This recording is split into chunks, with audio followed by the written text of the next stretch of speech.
اور وہ مہینے سے مہینے کا 2 ملین 2.5 ملین پیسے جو ہے وہ کما رہا ہے. تو ہمارے پاس بڑا زبردست موقع ہے کہ ہماری ینگ پاپولیشن ہے، ہم ان کو سکلڈ دیں، ہم ان کو جو ہے وہ بلاک چین ٹیکنالوجی کے اندر اور ان کو ہم جو ہے وہ موبائل ایپس کے اندر، ویب ڈیزائننگ کے اندر اور اس قسم کی 100 کے قریب ایسی سرٹیفیکیشنز ہیں جو موجودہ حکومت کروا رہی ہے 10 ارب روپے کے ساتھ.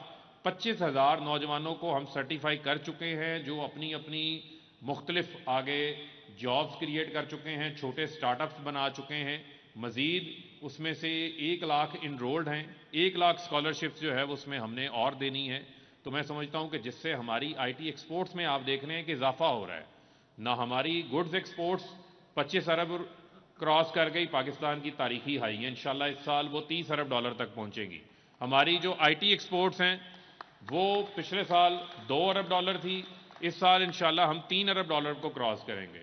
اس سال بھی جو ہماری ایک آئی ٹی ایکسپورٹس ہیں وہ 40% پچھلے جو پہلے 4 ماہ کے اندر اس میں اضافہ ہوا. یعنی کہ پچھلے سال ہماری آئی ٹی ایکسپورٹس تقریباً 500 ملین ڈالر تھی پچھلے سال کے پہلے 4 ماہ میں، اس سال وہ تقریباً 900 ملین ڈالر کے اوپر پہنچ گئی ہیں. تو وہ ایک اضافہ ہمیں نظر آ رہا ہے کہ جو اپورڈ گروتھ کا ٹرینڈ نظر آ رہا ہے. اور آپ کے علم میں ہے کہ کووڈ کے باوجود آپ میں پھر جب بات کرتا ہوں پاکستانی قوم کی کہ دنیا میں 100 سال بعد ایسی جو ہے وہ کووڈ جیسی وبا آئی جس نے نہ صرف اکانومی کو جو ہے وہ کانٹریکٹ کر دیا، اکانومی سکڑ گئی، اس کے ساتھ ساتھ لوگوں کے روزمرہ کی زندگی کے معمولات زندگی میں بہت زیادہ چینج آیا، بہت زیادہ جو ہے وہ تبدیل ہوئے.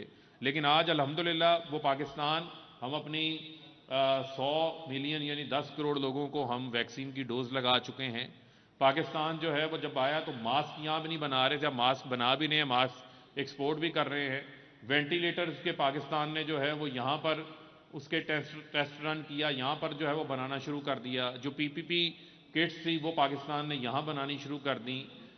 اسی کووڈ کے دوران جہاں پوری دنیا لاک ڈاؤن لگا کے بیٹھی تھی، لیکن وزیر اعظم صاحب کا ویژن بڑا کلیئر تھا کہ ہماری 40% آبادی جو ہے وہ دہاڑی دار طبقہ ہے، خطۂ غربت کی لکیر سے نیچے رہتے ہیں. ہم نے جو ہے وہ ہم نے لاک ڈاؤن نہیں لگانا. اب وہ یہ داخلہ فارم والی آپ نے تصویر نکالی اور یہ ضرور یہ پیچھے پرویز کھڑا اس کی شرارت ہوگی.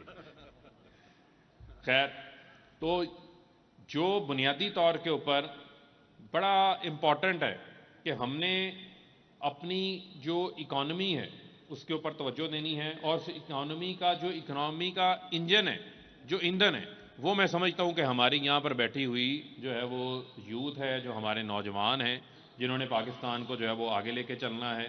اور ہم نے بڑا امپورٹنٹ ہے کہ ہم اپنے ملک کو جو ہے وہ صحیح سمت کی طرف لے کے جائیں. موجودہ حکومت کا فوکس ہے کہ ہم اپنے جو بچے ہیں ان کے لیے اسکالرشپس کریٹ کریں. احساس پروگرام کے تحت وہ خاندان جن کی آمدن 45,000 یا 45,000 سے کم ہے اور وہ اپنے بچوں کو اعلیٰ تعلیم دلوانا چاہتے ہیں، ان کے لیے یہ 30 نومبر تک اسکالرشپس کا جو ہے وہ پورٹل، احساس اسکالرشپس کا پورٹل کھلا ہوا ہے. اور ابھی تک پچھلے 2 سال کے اندر 1.5 لاکھ اسکالرشپس ہم دے چکے ہیں. 50,000 اسکالرشپس جو ہے وہ اس سال بھی جو ہے وہ فراہم کی جائیں گی. تقریباً یہ 2 لاکھ اسکالرشپس جو ہے وہ بن جائیں گی. تو یہ بڑا امپورٹنٹ ہے کہ ان اسکالرشپس کے ذریعے ہم پروموٹ کر رہے ہیں ان بچوں کو جن کے پاس وسائل نہیں ہیں وہ تعلیم حاصل کر سکیں. اسی طریقے سے ہمارا جو پروگرام آ رہا ہے وہ کامیاب پاکستان پروگرام ہے، جس پروگرام کے تحت ہم پاکستان کے وہ لوگ جو کاروبار شروع کرنا چاہتے ہیں، سرمایہ موجود نہیں ہے، 5 لاکھ روپے ان کو بلا سود سرمایہ فراہم کیا جائے گا جس سے وہ اپنا سٹارٹ اپ اپنا کاروبار شروع کر سکیں گے. گھر میں ایک شخص کو جو ہے وہ فنی تعلیم فراہم کی جائے گی. بڑا ضروری ہے کہ آپ کے پاس جو ہے وہ ہنر ہونا اور اس ہنر کی بنیاد کے اوپر جو ہے وہ آپ اپنے کام کو آگے بڑھائیں. تو پھر میں آپ سے جو آخر میں جو میری گزارش ہے وہ یہی ہے کہ پاکستان کے اندر جو ہے وہ بے شمار پوٹینشل موجود ہے. پاکستان کے جو لوگ ہیں ہمارے بڑے ٹیلنٹڈ ہیں، لیکن ہمیں جو اپنی ڈائریکشن ہے اس ڈائریکشن پر ایک فوکسڈ اپروچ کے ساتھ جو ہے وہ کام کرنے کی ضرورت ہے. اور بہت امپورٹنٹ ہے کہ اس میں جو ہے وہ ہماری جامعات جو ہیں، جو ہماری یونیورسٹیز ہیں اور جو ہمارے اساتذہ ہیں وہ اس کے اندر جو ہے وہ کلیدی کردار ادا کریں، اور آپ اس نوجوانوں کا جو ہمارے طالب علم ہیں ان کا ہمیشہ آپ نے حوصلہ بڑھانا ہے، اور جب آپ کسی کو شاباش کہہ دیتے ہیں اس کا سینہ چوڑا ہو جاتا ہے اور اسی حوصلے کے ساتھ جو ہے وہ پھر آگے بڑھتا ہے۔ تو آخر میں پھر آپ سے ایک بار پھر ذوالفقار احمد بورا صاحب کا جو پرنسپل ہیں، ڈینز ہیں ہماری کامرس کی فیکلٹی کے، ان کا میں شکریہ ادا کرتا ہوں کہ انہوں نے مجھے آج یہاں پر ٹیلی کالج، یہاں پر ہم تعلیم حاصل کرتے تھے،